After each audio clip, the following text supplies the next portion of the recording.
Welcome to the Movement Corner interview series. Each interview is with a top movement specialist and has the sole focus of deconstructing how and why we move. To gain exclusive access to picture and video analysis of dysfunctional movement patterns, sign up for the Movement Corner today. In today's interview, I sit down with Dr. Ryan DeBell, chiropractor and owner of The Movement Fix.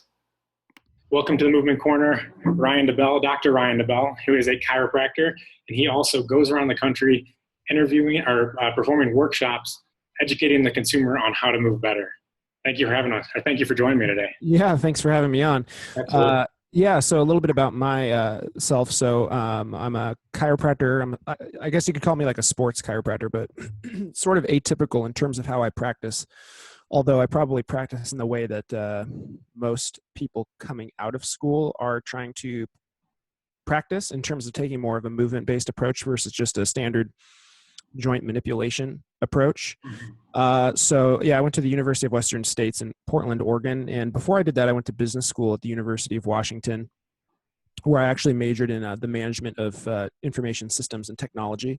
So that's what I did before. I had internships in like Fortune 500 companies doing that, and it was super boring, which is why I switched. So we'll talk, I think, at the end about how some of that has affected my current ventures that I'm doing. Yeah, I'm very interested in, actually. Yeah. So we'll make sure we hit on that. But I started the Movement Fix about 4 years ago. That's I started the clinic, my physical location, right after I graduated. And then it has morphed into something bigger than I imagined in terms of the blogging that I do and the podcast, and then the workshops, which I have been able to do around the country. And actually just last week, I did my first Across the Seas workshop in London, which was awesome, but totally unexpected. And I'm just riding the wave. Coming up in Madrid too, right? I am doing one in Madrid in the end of March, and probably Germany in the beginning of April. So it is incredible. Have you ever been to Madrid before? I have never been to Spain, but I lived in Buenos. Well, I have to say it with a span, Buenos Aires. I lived in Buenos Aires, Argentina, for like 3 months when I was in undergrad studying Spanish primarily. So I lived with a host family and went fully immersed for 3 months so I could learn Spanish. So I'm really excited to go to Spain. I'm not going to present in Spanish, but I kind of want to try, to be honest, just to see if it's possible. Part of it, toss out certain words. I studied abroad in Madrid, actually, so I spent 4 Oh, nice. But I did maybe let's say 25% immersion. I lived with a senora, but it was all my classes were in English, and I learned very little Spanish. Ah, man, I had 8 hours a day of Spanish class only taught in Spanish for 3 months. That was incredible. I wish I would have. I mean, Spanish, the language is, and how many Hispanic people are in America now is skyrocketing. So, I wish I would have that experience. Yeah, it's just a great, it's cool to connect with people who speak a different language, and having the ability to do that is pretty awesome. So yeah, I'll be going there, and then who knows what else is going to happen. I don't know. I just work on it as it approaches. Right. So I know there's sometimes it feels like there's tension between the physical therapy profession and the chiropractic. I personally don't feel that way at all. I don't feel that tension at all. I feel more tension with me and other chiropractors than I do between me and, if I'm being real, I probably have more friends that are physical therapists than I do chiropractors. But I think it's all silly. You know why? Because we're all human beings that are trained to help people. And thinking any other way than that is just silly. Like, if I'm worried about me versus a PT versus another chiropractor, like, what the hell am I doing? Yeah. Like, why is that how I'm spending my time? We have so much time in the day and like time on earth. Why the hell would I worry about what somebody else is doing when I should be focusing on helping people, like, or trying to, provide value to people? It's just silly. It's petty. I feel like it's unfortunately due to, I think, these insecurities that we build up in ourselves, which therefore, like, oh, that person's a chiropractor, he has this stigma attached to him, and it's just not true. How do people even have time to do that? Like, if you have time to worry about other people's professions, you need to figure out some stuff to do. You probably start worrying about your own, how you're practicing individually. Yeah, go read a book and get better. And like, that's. But I would say, with that said, and I fortunately know a whole bunch of chiropractors, and I have several chiropractic friends also, and they still seem to take a different approach than the approach you take. Do you find that you practice differently than other chiropractors? Well, I think it depends. I think there's a lot of chiropractors that I practice very, very similarly to. Mm-hmm. And I think there's a lot that I practice very differently from. And I think that's okay, because I don't think we all need to be robots doing things exactly the same way. And I think one of the beauties of a free market is that consumers can choose, you know? Completely agree. Does that break down the quality of care that's given? Well, I think it depends on on the viewpoint. Like, if we're not going to be able to control what everybody does, and I think that trying to control how other people do what they do is just not my job. You know, like, people can make their own choices as long as they're practicing within their legal limits and their intention is to do the right thing. Who am I to say that they're wrong? Now, if someone they're seeing doesn't get better, I would hope that they would have the integrity to get another opinion from somebody else. And if someone's keeping people around and not doing what's right for them, yeah, I have a problem with that. But what am I going to do? I can't stop that.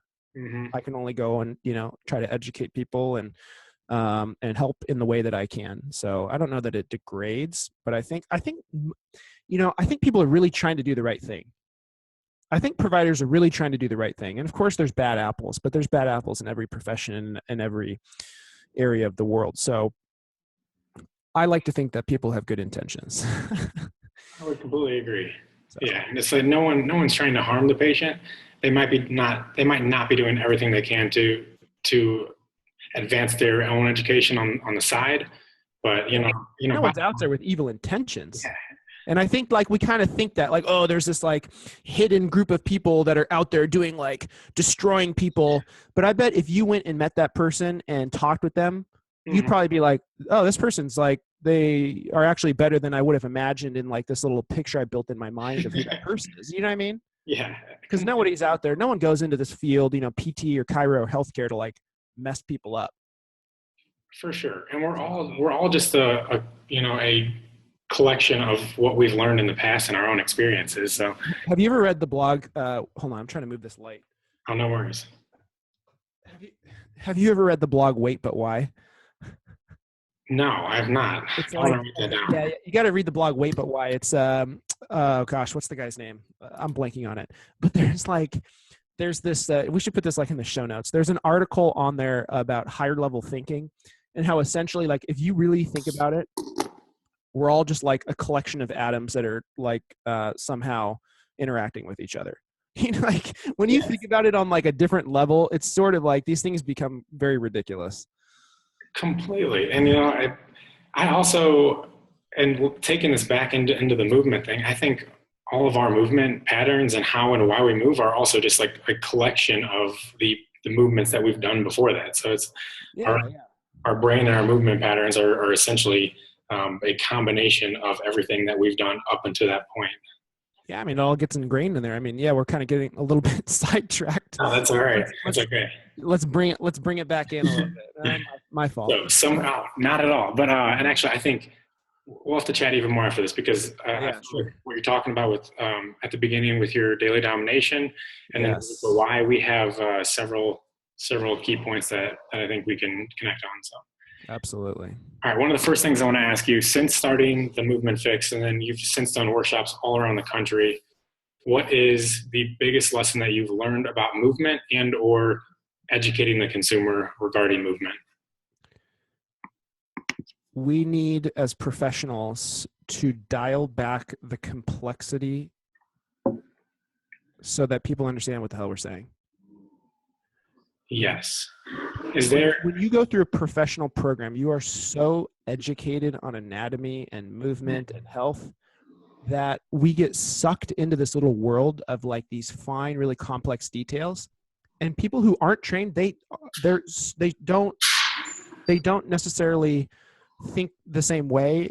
And you have to take yourself out of that and think about, where are they at and where can I meet them? And I think one thing to take away is, we need to make it easy and we needed to make it fun, because when people come for our help, they don't want to be told about how smart we are. They want to be told and helped in a way that makes them feel encouraged, in a way that is very usable for them, and in a way that doesn't make them feel overwhelmed by, oh my gosh, it's so complicated, when it really doesn't need to be. So that would be like kind of a more philosophical, I guess is the word, answer. And then in terms of I think people don't know really how to move their body through a full range of motion that is actually available to them. I think they think they're limited in their range of motion, but it's because they haven't explored what their body's able to do. So I think that would be a broad statement. And then in terms of like actual things, like is somebody's hips tight, or is it their ankle, or is it their shoulders? Man, people are so varied. It's unbelievable.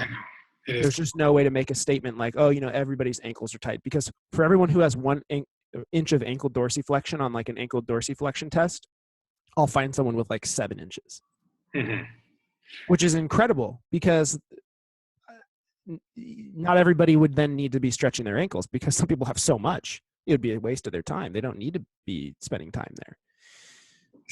Yes, it definitely would be. And what I love about your answer is that, first and foremost, this is what also I focus on the most with my patients, is that the basic human needs component, and getting down to what that person actually cares about is going to be way more important than I talk a lot about with. Actually, one of the biggest things that we talk about in the Optum Fellowship is understanding human behavior and human needs. So something that I go back to is, do you know who Tony Robbins is?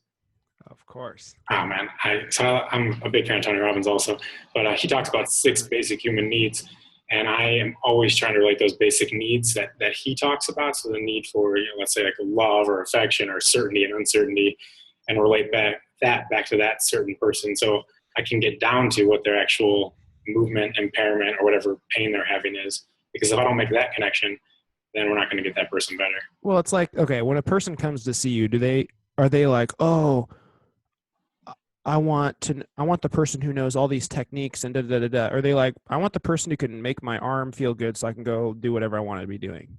Like, yeah, that's exactly where they're at. They don't care what your technique. They care, can you help me get back to the thing that I want to be able to do? They think that's because, I want to go there so my shoulder doesn't hurt. But really it's like, I want to go there so my shoulder doesn't hurt so I can go reach it in a cabinet in my kitchen.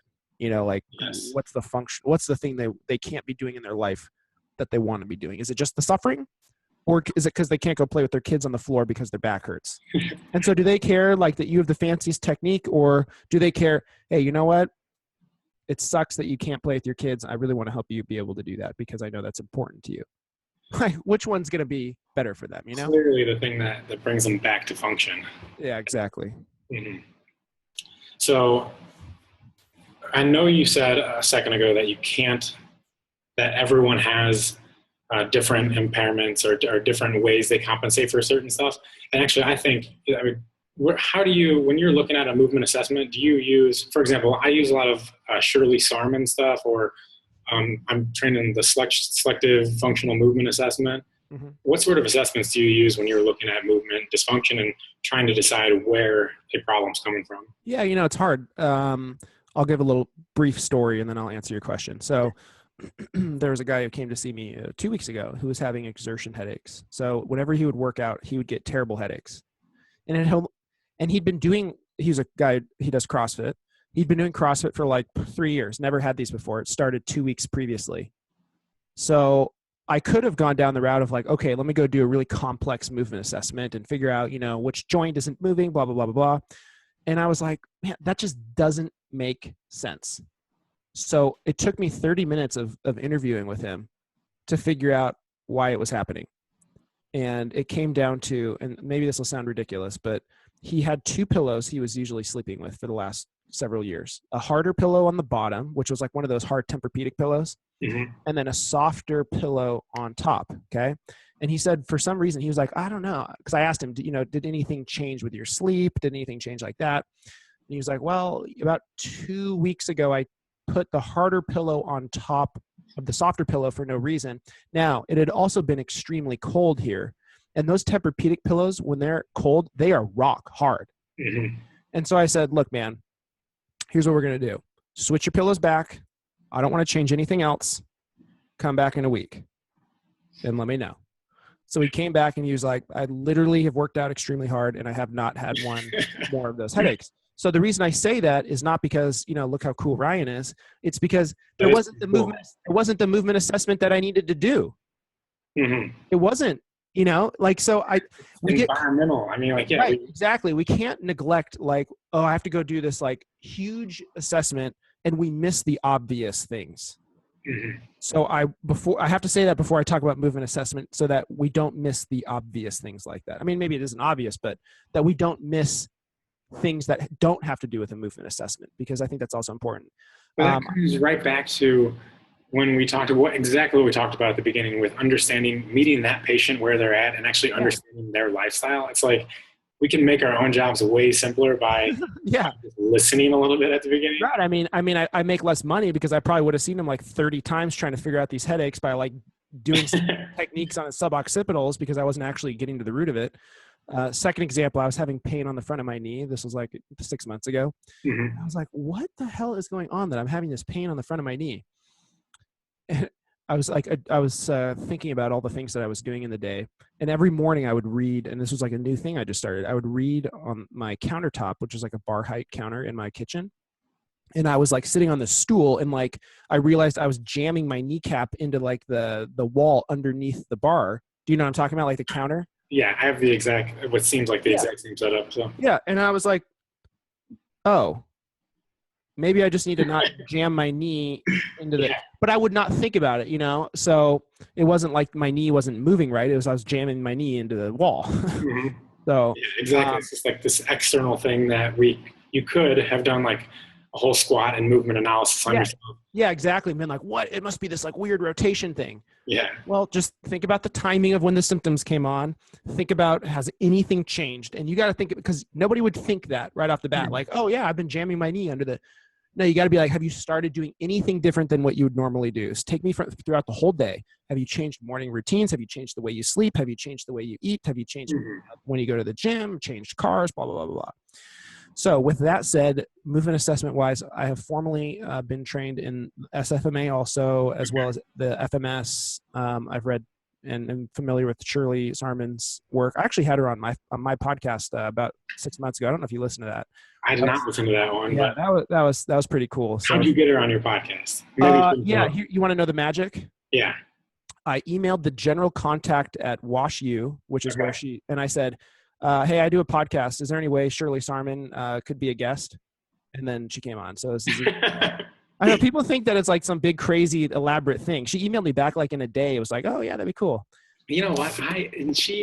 I've never met her personally, but she seems so relaxed and so in touch with willing to help people. Oh yeah.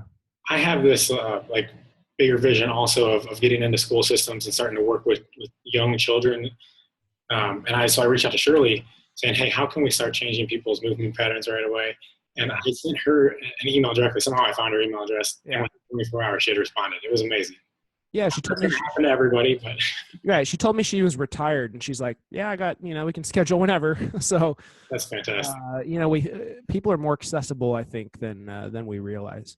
Mm-hmm. Okay, so so I'm familiar with her stuff and familiar with SFMA, FMS, but I don't stick necessarily to one way of doing it. I think that those formal ways of learning are extremely valuable and everybody should go through them. But you have to watch what people are actually doing, because if you do some movement assessment and it's fine, but then they are using their body really weird in the actual thing that they're doing, that matters. So I want to see another example, this guy's a plumber and he's like, man, my back hurts. What's the first thing you would think of with a plumber whose back hurts? Well, it's okay. So you're bending forward all day long.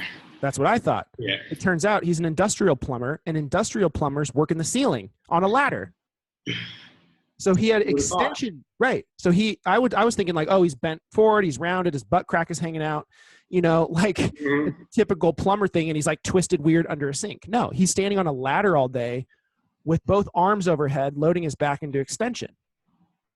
So then it comes to a whole new problem. Like let's look at how the core and the lats are functioning. Right. So how can I stick to a standardized movement assessment when he passes the movement assessment, but it's because he's working overhead all day, like loading up his facet joints and not taking a break and deloading. So the answer for him was like, we have to do some repetitive, like, deload the joints of the back several times, like each hour, to avoid getting to a point where it became painful.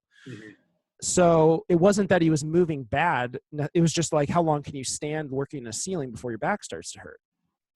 So now if I'm dealing with like someone doing like a snatch or something, or like clean and jerk, they're doing more athletic stuff, then I think it makes more sense, because those are like, lifts that we can have sort of like more of an optimal way of doing it. But I think in everyday life, it's not as simple. Like another example would be a guy who climbs trees and cuts the branches off. Like, I don't care about his deadlift form. Yeah. Like he's like climbing and sitting weird in these harnesses and like pulling things. So I think learning the formal systems, and the more you can learn, the more that adaptable. Yeah, exactly. You have to have an adaptable way of assessing somebody, because people do such weird things, and not everyone does everything the same. And some people they do a deadlift, and it's very strange the way that they like brace their body, or the way that they set up, or the things they do mid rep, and someone else does it really well, but they're tight. So, someone else doesn't know how to gain tension, but they could all potentially pass like they have enough hip mobility.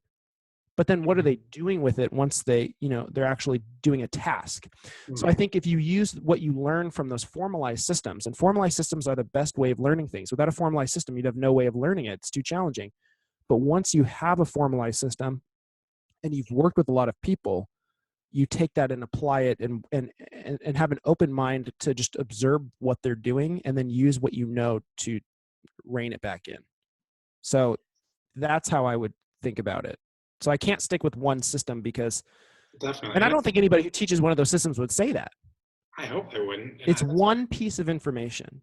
It's one piece of information. Like, for example, someone has back pain and they do McKenzie stuff, and it helps them. It's like, great. So now let me make sure you are not doing things that are going to make that come back or make that worse.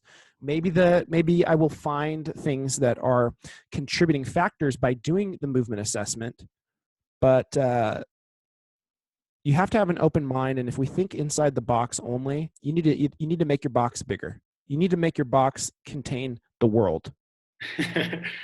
Completely agree. I mean, that's all what I said at the beginning about how I believe when it comes to movement and movement dysfunction, really there should be no movements that are off the table, and anyone should be able to perform a movement as long as they have the right qualifications to get there, as long as they have the right preparation to perform that pattern. Now, a lot of times your plumber, he had become too sensitized in that overhead position, so you had to deload him, desensitize the system a few times an hour, or once an hour, like whatever you said, and then that way, you could get him back to his full job. Yeah, or you could have him like understand how to hold anterior core tension, or try to like make him move more through his upper back and less through his low back, or take like a split stance on the ladder, those types of things to try to not load the low back into extension. But I think, a lot of times we don't consider just overload as being an issue. Yeah. Overload could be happening because of the dysfunction though, like if someone doesn't have the right hip mobility, then they might overload because of they aren't moving in one segment and they need to move in a different segment. You know what I mean? Yes. And that's where it goes back to, you have your systems built in place, but then you're tailoring everything to that person still.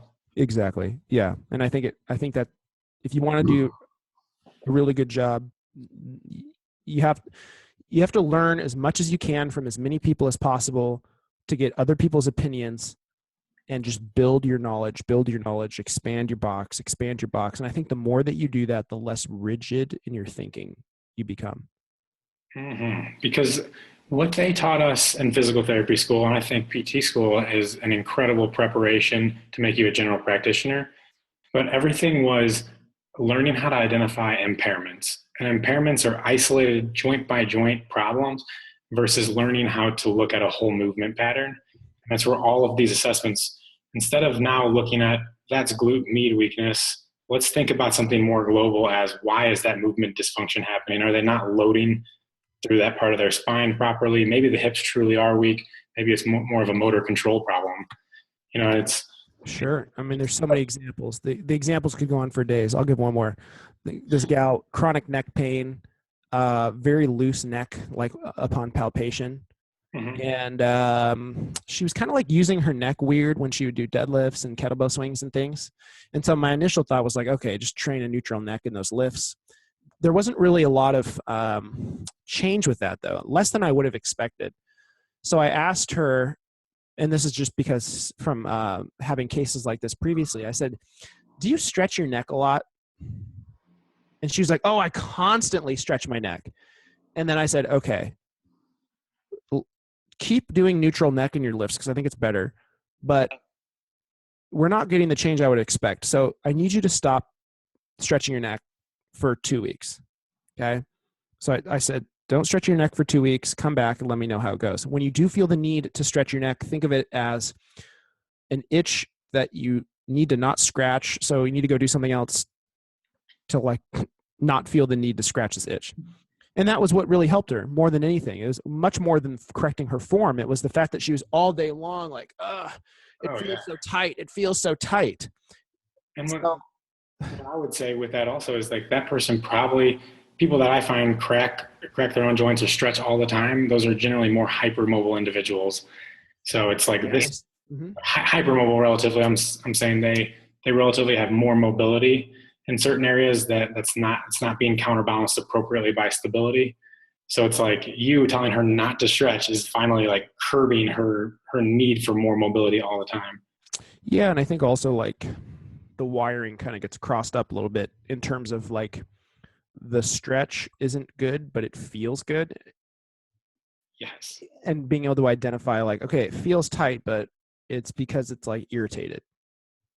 You know what I mean? I do know what you mean. And if the stretch is not good, even though it feels good for her, and it's because she feels tightness or stiffness in her muscles, in reality, it's just like an example of someone who needs to stretch their hamstrings, even though they can do a straight leg raise to 130 degrees. Yeah, you're feeling sensations. You're not feeling tightness. You just experience it or interpret it as the need to stretch.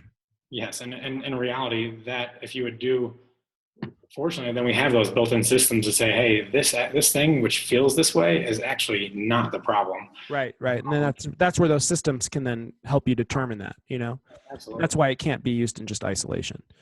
Hey, so I have 2 more questions for you, if that's okay. Yeah, no problem. I scheduled an hour just in case.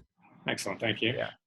All right. What are your favorite books or resources that you use to help better analyze people's movements? So that can be anything from an athletic training book to a chiropractic resource or a blog. What are some blogs or resources that you use? Shirley Starman's books, as you already mentioned. Stu McGill's books are must reads. Yes. Just order. If you're listening to this and you haven't read them, just go to Amazon right now and just order them all and read them. Like, don't worry about blogs until you've read his books. And then let's see. I haven't read Movement yet. I probably should read that, but I've taken the courses, so I think it's pretty similar.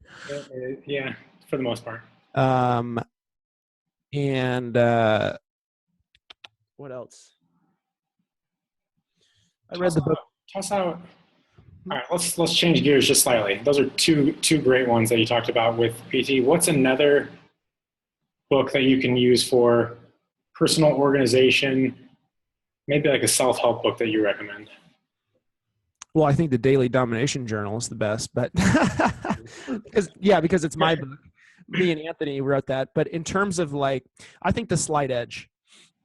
Okay. I've not read that one. The Slight Edge is a fantastic book. It'll change your perspective quite a bit. The Richest Man in Babylon is a great book. The Go Giver is a good book. Go Giver. Okay. The Go Giver. Yeah. What else do I like? I have a whole list somewhere. So that is. Yeah, those are all more like informational self-help books. Yeah. I think that stuff is very important because Well, first of all, you need to be loading your mind with good information because there's too much crap out there to begin with. Yes. But then also those things give you tools in your own daily organization and your daily efficiency. So, building that stuff in is going to give you time to do the other things. That understanding how to read that book is going to give you time to read the Sarman and the McGill books that we're talking about. Yeah, exactly. And I mean, you have to have skills outside of just treatment. Soft skills, yes. Yeah, you have to have soft skills because we're very trained going through a program, and like most people's issues aren't that complicated. Mm-hmm. Yeah, like I think people are overly educated, or they spend way more time on the things that they already are very much an expert at, and there's huge low-hanging fruit in other areas that will help them.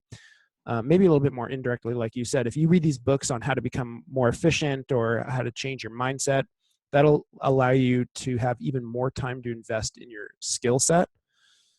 Versus, it's like if you wanted to fit like a bunch of objects into like a container, you put the big objects in first, and then you put the smaller ones, then you fill it with sand, right? But if you filled it all with sand, you're not going to be able to fit everything in. So I think if you fill in the soft skills, it allows you to fill in overall more volume of stuff into your container. Yeah, I've actually heard an analogy very similar to that. I mean, it's true from everything from physical therapy to relationships. I mean, it can fit anywhere in your life. So, yep, absolutely. Last thing I want to ask you, you recently put out a daily domination journal. Is that correct? Yes. The DDJ, the Daily Domination Journal, which I co-authored. I co-authored this with my colleague and good friend, Dr. Anthony Gustin, who I went to school with, who practices in San Francisco, but he also owns the supplement company PureWOD, which just passed $1 million in gross revenue. And he also just started another company called Perfect Keto, which is an exogenous ketone supplement, which is fantastic. And then we have Health Fit Biz together. We also made a provider listing website called movementproviders.com, which is a website for anybody who works with other human beings in terms of their movement, whether that's physical therapy, acupuncture, they're a trainer, a gym, etc. It's a way for them to list their services and skills for free, and a way, movementproviders.com. Okay. So it's a free resource. You can essentially make a fantastic profile on there for $0. And we made that because we felt like it needed to exist, because I get asked, and I'm sure you get asked a lot, hey, I'm in this city, who should I go see? And I'm not going to go to Yelp, and I'm not going to go to Google. I wanted a site and a resource where people will list and I can find them to make a good recommendation. So Anthony and I made that. And then we made the Daily Domination Journal. And the Daily Domination Journal is a 28-day journal. It's a physical book that will take you through a lot of self-evaluation at the beginning. So you go through a lot of sheets that help you filter away all the BS that you're doing that you really don't need to be doing, as well as audit yourself and really take like a picture of, what are you doing right now? What do you really want to be doing? And why are you not doing that? And what do you have to do to be doing that? And then it goes through a day by day for 28 days. There's templates on what to do in the morning, what to do at night, how to build routines, how to stay accountable to yourself, how to organize things. So that's essentially the essence of the Daily Domination Journal. It was created by the two of us, sort of with the healthcare or fitness professional in mind, but it is certainly applicable to any human being who wants to be more productive. But because of our background, it is somewhat biased towards healthcare and fitness professionals. It isn't just a journal where you write how cool you are. Like there's a lot of journals where it's just like write, like self-affirmations and so you can like feel good about yourself. Our journal is about getting things done to progress your career and progress where you are. So it's very action oriented. We think there's too much knowledge in the world and not enough people doing the things required. So we made it to get people to do the things required to actually make the change in their life that they seek. Mm-hmm. So Yeah. that's what it is. So it ships January 1st. Great. Yeah. So I don't know. Too much indecision and too much choice, which causes people to inevitably be unhappy. Yeah, I was reading Tim Ferriss's new book, Tools of Titans, this morning. Yeah, but And there was a little forget who it was, but one of the guy's sections was talking about this like fable or story parable about this donkey, and the young donkey is standing there, and there's a bale of hay to his left and like a tub of water to his right, and he looks left at the hay, he looks right at the water. Should I drink first? Should I eat first? Should I drink first? Should I eat first? Can't decide, and then ends up falling over dead from hunger and being dehydrated, rather than just being like, I could eat and then I could go drink. Mm-hmm. But just do one, because there's plenty of time to do multiple things, but just focus on one at a time and just do it with the understanding that you can do other things later. But if you never commit to doing one or either, you'll just dehydrate and go hungry and die because you couldn't just choose. And I definitely struggle with that. I get scattered. I have to bring myself back focused. I'm sure a lot of people can relate to that. Yeah. Relate to that. Yeah. Especially when you're young, you're ambitious, you want to get going, and there's so many opportunities. There's so many things to do. How do you know which one to do? Well, you got to just choose one and do a good job, and then move on to the next one and do a good job, and then move on to the next one. Yeah. You don't have to try to do them all at the same time. And I fall into that trap, admittedly, all the time. I do too. And it's one of those, I would say from talking with you over the last half hour, that we're similar in a certain regard. We have a North Star goal. We have our goal that we want to reach 10 years from now. And the biggest thing that I was struggling with is I was trying to hit my North Star every day, and I would fall short every day. And because I wasn't appreciating kind of the smaller goals that are building up, or appreciating the day-to-day successes, it's like I was inevitably going to be unhappy because I didn't achieve 10-year goal from today. So consider this. Let's say you were trying to climb Mount Everest. Okay. They have base camps at several locations along the course to get to the summit. Okay. So the first thing we have to do with our big North Star goals, as you described, you have to have base camps. You have to have intermediate goals and steps in order to summit. Then they go back and forth between camps. So you're not always just going to go straight line. And then once you know where your base camps are, then you have to put one foot in front of the other over and over and over again. So it isn't just, I want to achieve this goal. We don't have access to achieving that goal. What we have access to is our ability to do small things every day. That's what we have access to. We don't have access to big change. We have access to daily small things that aggregate into large change. Mm-hmm. So we have to focus on what are the steps I can do. That sort of comes also from the book, The Slight Edge. And if you read it, you'll see what it. No, I know exactly what you mean. And it's Tony Robbins says it's not a lack of resources, it's a lack of resourcefulness. And it's your ability to get out there on every day and use whatever resources you have in front of you to reach that goal in the long run. Exactly. Yep. So we think that every healthcare and fitness professional would benefit tremendously from the book. Good. Well, I look forward to checking it out. Yeah. It's I might be more excited about that than anything else I've ever done. And the reason for that is because I think it's going to do so much good for so many people, and it's going to make so many people better off in their life. That makes me very excited, because I want to help as many people as possible in whatever way. Maybe it's to make their shoulder not hurt. Maybe it's to help them have, a breakthrough. Maybe it's to help them not be stressed out or have more time or have more free, whatever it is. And this is where I said the business school stuff comes into what I do, 'cause I don't just talk about deadlifts. I don't just talk about squats, I like to look at multiple things. And so I think that the book is going to do dramatic things. So I'm very excited to get to see what it does for people, because the day-to-day stuff, we read these books and we get super pumped up, but nothing changes in a person's actual day-to-day life. They read these books and they get super motivated, then they don't do anything. And the book is the intermediate thing that helps you to get the day-to-day stuff actually done, because it's easy to get excited.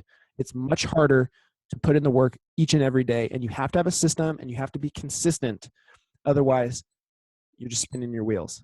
You're going to burn out way too fast if you don't have that system in place. Yeah, exactly. All right. Final things here. How can people get a hold of you? Yeah, so the best way to follow is to go to themovementfix.com. And if you go to the Start Here button, there will be instructions on what you can do in terms of where you could follow on social media, getting on the email list, where I send out my blog posts every week, and also I post a video to YouTube every week at youtube.com/themovementfix. Instagram is at the Movement Fix also, and I'm beginning to do Instagram Live every Tuesday night at 7 p.m. Pacific Standard Time. So I'll be starting that tonight. And then every Tuesday for the foreseeable future, I'll do like 30 minutes of live stuff on there. And then I have 2 podcasts. I have the Movement Fix podcast, which is where I interview people, or I just talk about thoughts. And then I have another podcast called the Health Fit Business Podcast, which is the podcast I do with Dr. Anthony Gustin, where we talk about business things for healthcare and fitness professionals. So that's a lot of places, I guess. But easiest thing would be to go to themovefix.com and go to the Start Here, which will have a description of all those things. Thank you so much. I don't know, man. We need like 3 hours. We could have taken 3 hours, that's for sure. Yeah, you better come hang out with me when I'm in Denver. You better come to dinner with us. That sounds good. Yeah, no, it seems like we're gonna have such a good time. We're gonna have such a good time. So, I will. Let's stop the interview there today. Thank you for being the first guest on the Movement Corner interviews. Again, follow Dr. Ryan DeBell. Thank you very much. My pleasure.